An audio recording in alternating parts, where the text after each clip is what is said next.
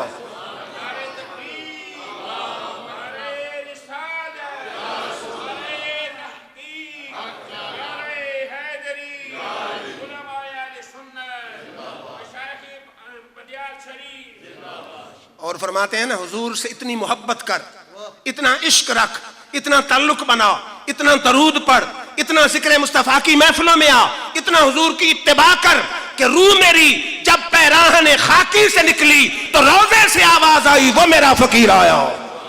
اتنا تعلق بنا کہ ادھر بسریال میں تیری روح نکلے، سبز گنبد میں آقا فرمائے میرا غلام آ رہا ہے۔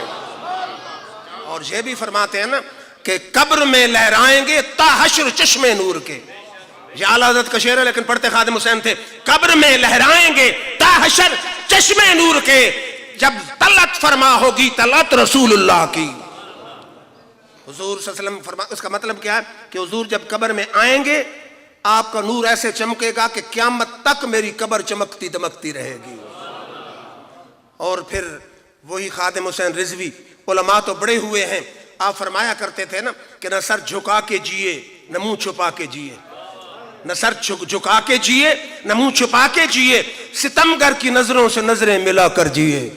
اگر 2 دن کم جیے تو اس میں حیرت کیا، ہم ان کے ساتھ جیے جو شمع جلا کر جیے۔ ساری زندگی اگر چاہتے تو ڈیفنس میں کوٹھی مل سکتی تھی، چاہتے بڑا عہدہ مل سکتا تھا، چاہتے کارخانہ مل سکتا تھا، چاہتے بڑے مربع مل سکتے تھے، لیکن 1.5 مرلے کے گھر میں زندگی شروع کی، وہیں وصال ہوا اور دنیا کو بتا دیا کہ تخت سکندری پر وہ تھوکتے نہیں ہیں، بستر لگا ہے جن کا آقا تیری گلی میں۔ پھر دیکھیں نا دنیا میں منسٹر بھی آئے، MPA بھی آئے، MNA بھی آئے، صدر بھی آئے، وزیر اعظم بھی آئے، پیر بھی آئے، علماء بھی آئے۔ اس نے آقا سے کچھ ایسا عشق کیا، آقا کے نام پہ سب کچھ لٹایا، لیکن آقا نے اس کو زندہ جاوید بنایا۔ دیکھیں نا دنیا کی تاریخ، پاکستان پنجاب نہیں، دنیا کی تاریخ کا سب سے بڑا جنازہ تھا۔ اور نیوزی لینڈ اور آسٹریلیا کی ایجنسیاں، جو نیوز ایجنسیاں ہیں، انہوں نے کہا ہم نے کیلکولیشن کی ہے رقبے کی، جو اقبال پارک کا رقبہ ہے یا مینار پاکستان کا رقبہ ہے، 1 کروڑ آدمی وہاں موجود تھا۔ تو وہ امام احمد بن حنبل تھے نا رحمۃ اللہ علیہ، تو آپ کا اختلاف تھا بادشاہ کے ساتھ ایک مسئلے میں، شرعی مسئلے میں، قرآن کے حوالے سے۔ تو لوگوں نے کہا حضرت مولوی تو بادشاہ کے ساتھ بھی ہیں، ہمیں کیسے پتہ چلا آپ سچے ہیں؟ فرمایا زندگی میں تو آپ کو پتہ نہیں چلے گا، ہمارے جنازے بتائیں گے سچا کون ہے جھوٹا کون ہے۔ تو جو بادشاہ کے ساتھ مولوی تھے ان کا کوئی پوچھنے والا نہیں تھا۔ امام احمد بن حنبل کا جنازہ اس دور میں بھی 7 لاکھ افراد نے پڑھا تھا۔ تو خادم حسین سے فرمایا کرتے تھے کہ مالک کنڈ نہیں لگن دیندے، پیٹھ نہیں لگنے دیتے، تو آقا کے دین کی خدمت کر کے دیکھ، تو تعلق بنا کے دیکھ، تو عشق لگا کے دیکھ، تو ربط بنا کے دیکھ، عقیدت رکھ کے دیکھ، زندگی بھی تیری بے مثال ہوگی، مرنا بھی تیرا بے مثال ہوگا، حشر میں بھی تیرا بے مثال انداز ہوگا۔ دیکھیں نا، اور دوسرا فرمایا کرتے تھے کہ اسلام قرض نہیں رکھتا۔ یہ ان کے 2 جملے مجھے بڑے پسند ہیں۔ اسلام قرض کیا نہیں رکھتا؟ وہ فرماتے تھے کہ صحابہ نے جو اسلام کے لیے دیے، گندم دی، کھجور دی، بدلے میں اسلام نے قیصر و کسریٰ کے تخت ان کے قدموں میں لا دیے، حکومتیں قدموں میں گرا دی، کیونکہ جو حضور کا ہو جاتا ہے رب ساری کائنات اس کے قدموں میں لا دیتا ہے۔ پھر عرض یہ کر رہا تھا نا کہ جس نے حضور کے مقام کو پہچانا، اور پھر حیرانی کی بات ہے نا، وہ ایک ہے منصور مینگل، دیوبندی مکتب فکر کا ہے، اس نے کہا نر تھا نر، حسن وہ جس کا شوقنوں کو اعتراف ہو۔ اس نے کہا کہ ہمارے دیوبندی سر جھکا کے رہتے ہیں، وہ مرد کلندر سر اٹھا کے رہتا تھا۔ پچھلے دنوں ہم گئے ہیں اس کی مسجد میں، چند دن پہلے، چند مرلے کی مسجد ہے، میں حیران رہ گیا کہ وہاں کی جو تقریر ہوتی تھی، انڈیا بھی کانپتا تھا، فرانس بھی کانپتا تھا، اور ٹرمپ کو بھی تکلیف ہوتی تھی کہ یہ تو مسلمانوں کو پھر اسی طرف لے کے جا رہا ہے، پرانے دور کی طرف، صحابہ کے دور، تابعین کے دور، تبع تابعین کے دور کی طرف لے کے جا رہا ہے۔ اب دنیا ریسرچ کر رہی ہے اس بابے پر کہ وہ اس نے کیسے پوری امت میں عشق مصطفیٰ کی بجلیاں بھر دی ہیں. تو عرض کر رہا تھا نا، موضوع ہے مقام مصطفیٰ. ہماری کتابوں کو چھوڑیں، انجیل اٹھائیں. انجیل برنباس انجیل کی ایک قسم ہے. انجیل کی کئی قسمیں ہیں. برنباس وہ انجیل ہے جو حضرت عیسیٰ علیہ السلام نے خود اپنے صحابی برنباس کو خود لکھوائی ہے. اس میں موجود ہے کہ میدان معاشر حضرت محمد عربی صلی اللہ علیہ وسلم جب تشریف لائیں گے، اللہ کے حریم ناز میں دروازہ حضور کھٹکھٹائیں گے. جی انجیل میں اللہ تعالیٰ ایسے جلدی دروازہ کھولے گا جیسے بڑے عرصے کا بچھڑا ہوا دوست، کسی کا جگری یار آئے تو جلدی جلدی دروازہ کھولتا ہے. حضور جب سامنے جائیں گے اللہ فرمائے گا مرحبا مرحبا، خوش آمدید میرے حبیب. کوئی کام ہے تو بتائیں. میرے آقا فرمائیں گے یا اللہ جب تو نے مجھے پیدا کیا تو نے کہا تھا کہ مقصود ہے میرا حبیب تو ہے، کائنات تیرے صدقے پیدا کی ہے. آج میں یہ کہنا چاہتا ہوں جیسے کائنات میری وجہ سے بنائی ہے، میری محبت میں بنائی ہے، آج میری محبت مخلوق کی بخشش بھی فرما دے. اللہ ایسے بات کرے گا خوش طبی جیسے دوست کرتے ہیں. انجیل کہتی ہے خوش طبی کے انداز میں فرمائے گا محبوب دعوے ہی کرتے جاؤ گے، کوئی دلیل بھی لاؤ، کوئی گواہ لاؤ. حضور کہیں گے یا اللہ اجازت ہو تو میں گواہ لے کر آتا ہوں. اللہ فرمائے گا لے آؤ گواہ، اس بات کے گواہ کہ مقصود تیری ذات ہے، کائنات تیری محبت میں بنائی ہے. حضور جائیں گے ابراہیم خلیل اللہ کے پاس، حضرت داؤد علیہ السلام کے پاس، موسیٰ علیہ السلام کے پاس، عیسیٰ علیہ السلام کے پاس کہ باقی کام میں کر لوں گا، اس بات کی گواہی چاہیے. وہ کہیں گے یہ تو کوئی بڑی گواہی نہیں. موسیٰ علیہ السلام کہیں گے میری تورات میں یہ موجود تھا. عیسیٰ علیہ السلام کہیں گے میری انجیل میں موجود ہے. داؤد علیہ السلام کہیں گے میری زبور میں ہے. ابراہیم علیہ السلام کہیں گے میرے صحائف میں ہے کہ اے محمد مقصود تو ہے، ساری کائنات ہم نے تیری محبت میں بنائی ہے. میرے آقا فرمائیں گے پھر آؤ رب کے سامنے آ کے گواہی دو. یہ چاروں رسول آ جائیں گے حضور کے ساتھ اللہ کی بارگاہ میں. اللہ فرمائے گا پیغمبروں میرے یار نے دعویٰ کیا ہے، تم گواہ ہو؟ وہ کہیں گے ہاں یا اللہ ہماری سب کی کتابوں میں موجود ہے کہ مقصود تو ذات مصطفیٰ ہے، کائنات کو ہم نے محمد عربی کی محبت میں بنایا ہے. پھر کیا ہوگا؟ اللہ فرمائے گا محبوب عرش پر میری دائیں جانب کرسی پہ آ کر بیٹھ جا، اور معاشر کا سارا معاملہ ہم نے تیرے سپرد کر دیا ہے. یہ کیا ہے؟ انجیل. اب شاید کو دوست کہے انجیل بھی کوئی دلیل ہے، وہ تو پہلی کتابیں تھیں. پہلی کتابوں کی جو بات ہماری کتابیں تصدیق کر دیں وہ بھی دلیل ہے. اب آئی ہماری مسلم شریف جو حدیث کی کتاب ہے اس میں ہے، اور مسلم کے علاوہ بخاری میں بھی حدیث ہے معمولی الفاظ کے تغیر کے ساتھ، کہ جب میدان معاشر سجے گا 50,000 سال کا دن ہوگا. 50,000 سال، سوا نیزے پہ سورج، سخت گرمی، وحشت، دہشت، ہر آدمی پریشان ہوگا. لوگ سوچیں گے رب جنت دے یا دوزخ دے، صاحب و کتاب تو کرے. تو حدیث کے لفظ ہیں بڑا حیران کن جملہ، فَيُلْهَمُونَ. اللہ خود بندوں کے دلوں میں الہام کرے گا کہ ڈائریکٹ بات نہیں بنے گی، کوئی سفارشی تلاش کرو. یلہمون، اللہ خود الہام کرے گا. لوگ کہتے ہیں وسیلہ ناجائز ہے. جب میدان معاشر میں رب خود الہام کرے گا کہ وسیلہ پکڑو، تو جو معاشر میں جائز ہے یہاں شرک ہو جائے گا. شاید آپ نے بات نہیں سمجھی میری، کہ وسیلہ خود رب کو پسند ہے. شاید کوئی کہ کیسے پسند ہے؟ فرمایا وَلَوْ أَنَّهُمْ إِذْ ظَلَمُوا أَنفُسَهُمْ جَاءُوكَ. میں نے کہا یا اللہ ایم پی اے سے کام ہو، وزیر اعظم سے کام ہو، سفارشی جائے تو مان جاتا ہے، تیری بارگاہ میں بھی ہے کوئی سفارشی یا تو کسی کی نہیں مانتا؟ فرمایا ایک ایسی ذات ہے جب تم غلطی کر بیٹھو اس کی بارگاہ میں آ جاؤ، اگر وہ سفارش کر دے میں تمہاری لغزش کو معاف کرنے کے لیے تیار ہوں.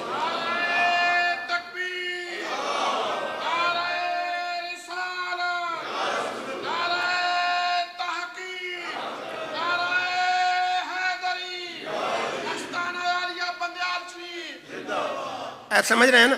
فرمایا وَلَوْ أَنَّهُمْ إِذْ ظَلَمُوا أَنفُسَهُمْ، جب نفسوں پہ ظلم کر بیٹھے، جاؤکا، حبیب تیرے پاس آ جائے. میں نے کہا یا اللہ مکے. فرمایا مکے سے کیا غرض ہے؟ مدینہ. فرمایا مدینہ سے کیا غرض ہے؟ جاؤکا، جہاں میرا یار ہو غلام وہاں آئے. یار مکے میں ہو تو مکے میں آئے، مدینہ میں ہو مدینہ میں آئے، طائف میں ہو تو طائف میں آئے، بدر میں ہو تو بدر میں آئے، حنین میں ہو حنین میں آئے. جہاں میرا یار ہو قدموں میں غلام آئے. میں نے کہا یا اللہ پھر؟ فرمایا فاستغفر اللہ، بندہ اللہ سے معافی مانگے. میں نے کہا یا اللہ معافی تجھ سے مانگنی تھی تو مصر حال میں مانگ لیتا، 4.5 لاکھ خرچ کروا کے تو نے یہاں بلانا تھا. فرمایا آگے بڑھ، واستغفر لهم الرسول، میرا یار سفارش بھی کرے. میں نے کہا یا اللہ کیا ہوگا؟ فرمایا لوجد اللہ تواب الرحیم، ضرور بے ضرور خدا بندے کی توبہ کو قبول فرما لے گا۔ پھر میرا چشتی صابری ذوق ہے، قرآن حدیث اشعار مجھے پسند ہے۔ اردو شاعر آیا، اس نے کہا مجرم ہو تو منہ اشک سے دھوتے ہوئے آؤ، اگر گناہ کیا ہے اکڑ کے نہ بیٹھو، آنسوؤں سے وضو کر کے آؤ۔ مجرم ہو تو منہ اشک سے دھوتے ہوئے آؤ، اللہ کے دربار میں روتے ہوئے آؤ۔ ارے قرآن میں مذکور ہے توبہ کا طریقہ، آؤ تو در یار سے ہوتے ہوئے آؤ۔ اگر آنا ہے تو براستہ مدینہ آؤ۔ پنجابی نے بھی، شاعر نے بڑی حسین بات کی، اس نے کہا کر لین ظلم جد بھی کوئی اپنیاں جاننا تے، کر لین ظلم جد بھی کوئی اپنیاں جاننا تے، رب آنکھیں میں بخشاں گا آؤ یار دے بوہے تے۔ بے شک میں گناہ گاراں، بے شک میں سیاہ کاراں، بن جانیے گل میری سرکار دے بوہے تے۔ جب دنیا میں بھی وسیلہ اللہ نے سکھایا، میدان معاشر میں اللہ خود الہام کرے گا۔ اب توجہ فرمائیں، پھر کیا ہوگا؟ ساری نسل انسانی کا جلوس جائے گا آدم علیہ السلام کے پاس، کہیں گے آدم آپ نسل انسانی کے باپ ہیں، اللہ کے حضور عرض کریں جنت دے جا دوزخ، حساب و کتاب شروع تو کرے۔ آدم علیہ السلام کیا کہیں گے؟ اس کام کے لیے میں نہیں ہوں، لست لہا، لست، میں اس کام کے لیے نہیں۔ اذهبوا الی غیری، کسی اور کے پاس جاؤ۔ اذهبوا الی ابراہیم، ابراہیم کے پاس جاؤ۔ ساری نسل انسانی کا جلوس، ہندو، سکھ، یہودی، عیسائی، مسلمانوں کے سارے فرقے شامل ہوں گے۔ جو جہاں وسیلے کو شرک کہتے ہیں وہاں وہ بھی جا رہے ہوں گے، آ جائیں گے حضرت ابراہیم علیہ السلام کے پاس، وہ کہیں گے لست لہا، اس کام کے لیے میں نہیں ہوں۔ اذهبوا الی غیری، کسی اور کے پاس جاؤ۔ اذهبوا الی موسیٰ، موسیٰ علیہ السلام کے پاس جاؤ، ان کے پاس جائیں گے، وہ کہیں گے لست لہا، اس کام کے لیے میں نہیں۔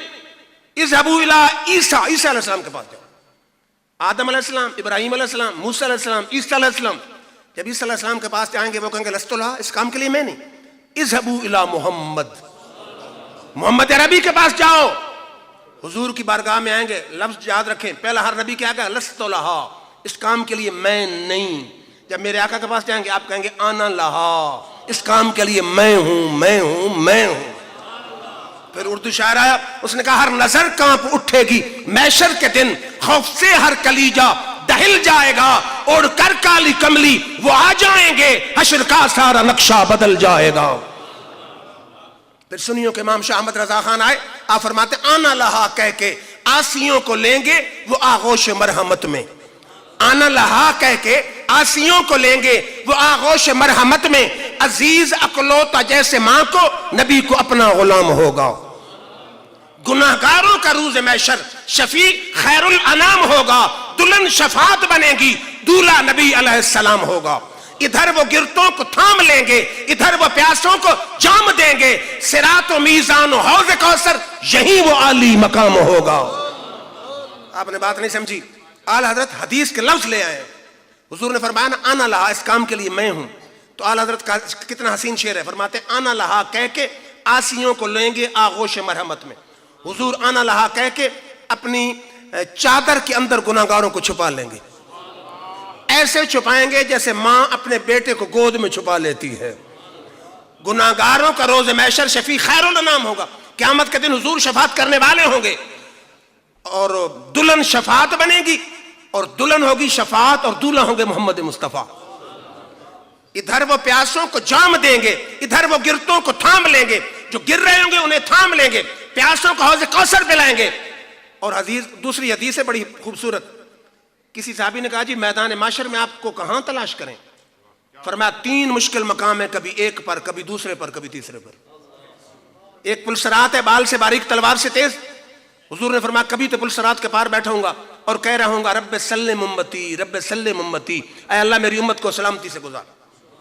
کبھی حوض کوثر پہ بیٹھا ہوں گا، پیاسی امت کو جام کوثر پلا رہا ہوگا جو دودھ سے سفید اور شہد سے میٹھا ہے۔ حضور نے فرمایا من مرہ شاربہ ومن شاربہ لا یظمأ ابدا، جو میرا سچا سچا غلام حوض کوثر پہ آ جائے گا میں اس کو جام کوثر پلا دوں گا، جس کو میں نے کوثر کا پیالہ پلا دیا 50,000 سال والے دن اسے پیاس تو لگے گی نہیں۔ اور پھر ساجد صاحب بڑی حسین بات ہے، علامہ صاحب بیٹھے ماشاءاللہ، کہ ایک صحابی ابو ذر غفاری نے کہا جی حوض کوثر پہ گلاس کتنے ہوں گے؟ اسے جہانگیر سے فکر تھی کہ پتہ نہیں میری باری کب آئے گی۔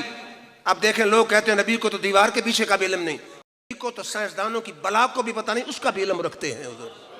آپ نے فرمایا لآنیتہ اکثر من عدد نجوم السماء، فرمایا ابو ذر ستاروں کی تعداد تھوڑی ہے، میرے کوثر کے گلاسوں کی تعداد زیادہ ہے۔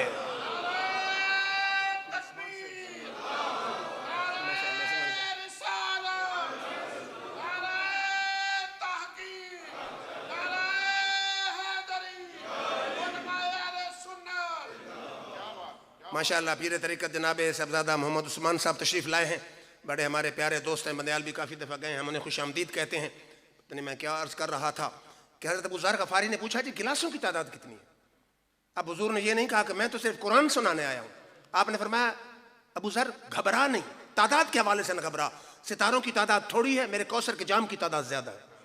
اب آپ نقطہ نوٹ فرمائیں کہ 1400 سال ہو گئے حضور کو یہ بات فرمائے، بلکہ 1450 سال، آج بھی سائنسدان ستاروں کی صحیح تعداد نہیں بتا سکتے۔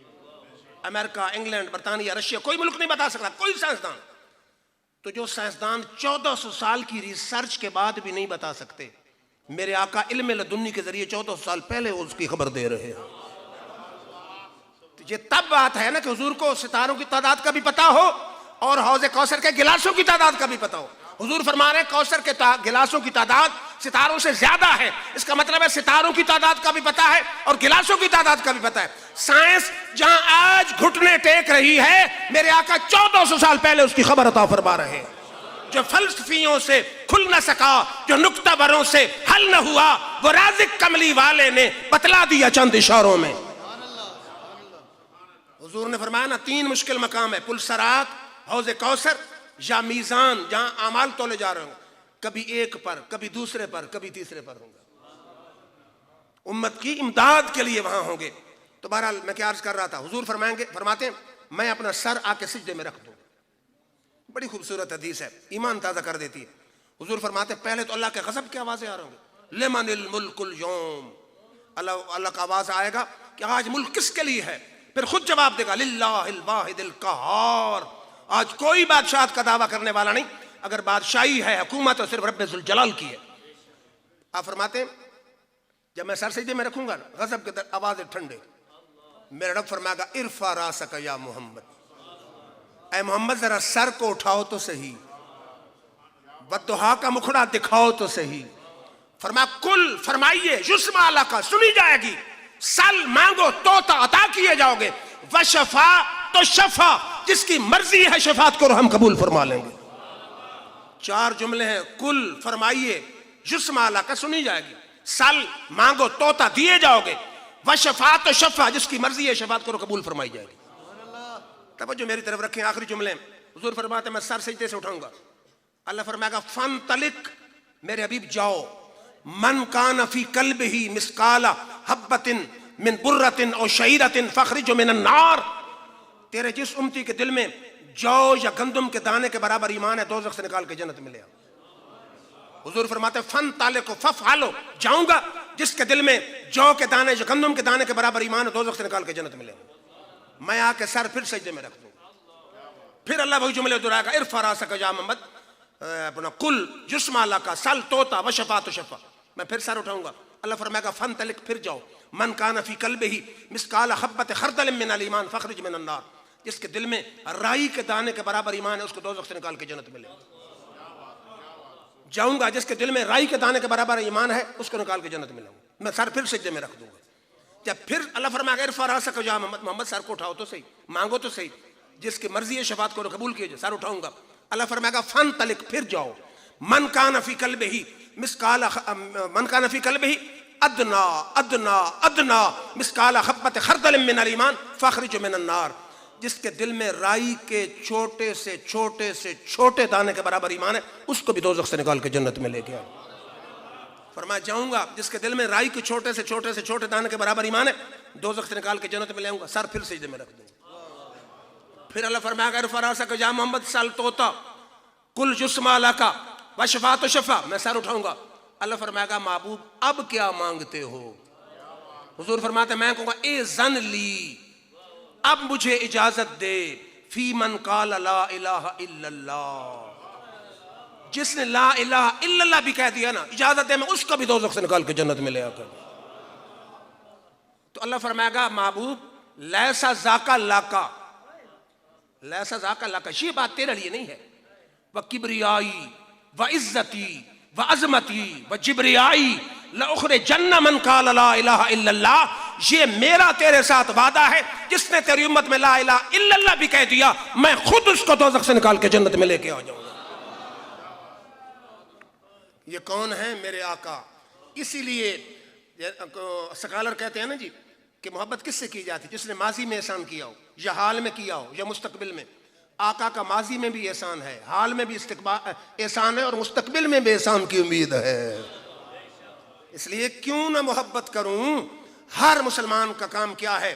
نماز، روزے، حج، زکوٰۃ کی کمی جو ہے وہ معاف ہو سکتی ہے، لیکن اگر دل عشق مصطفیٰ سے خالی ہے، ادب مصطفیٰ سے خالی ہے، نہ اس کی کوئی ایمان قبول ہے، نہ اس کا کوئی عمل قبول ہے، نہ دنیا کی کوئی بھی نیکی قبول نہیں ہے.